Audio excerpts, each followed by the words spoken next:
In today's class, we'll be understanding an interesting topic of ADO.NET, that is data sets and SQL data adapter. Now to demonstrate this, so I have a simple example to show you.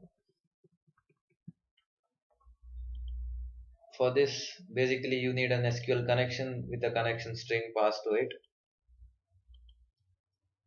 So next I need a data SQL data adapter. So I name it as DA is equal to new SQL data adapter. So my version of SQL data adapter takes two things. One is the query and other is the connection object, this one. So I specify a simple query. I have a table called as employee. Select star from employee.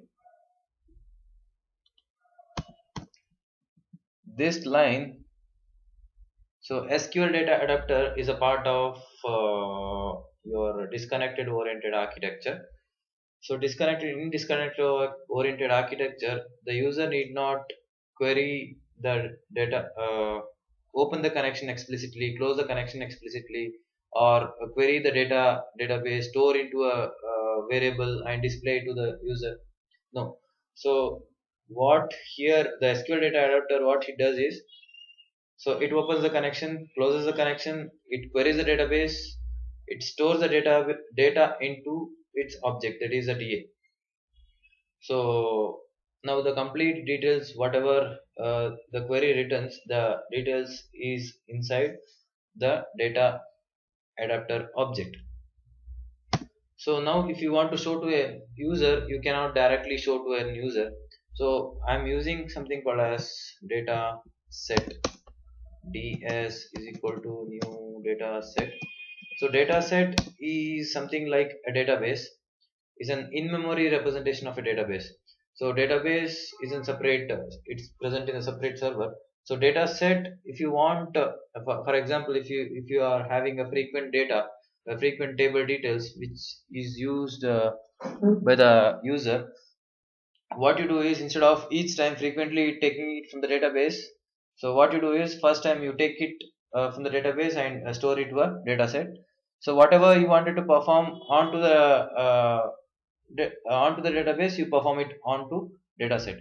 So here I am retrieving using SQL data adapter. I have the data in DA. So what I'm doing is, I'm filling the details, filling the data from SQL data adapter to the dataset, that is DA dot fill. It has a fill method, so I'm passing the dataset, so it's expecting me to pass a dataset object.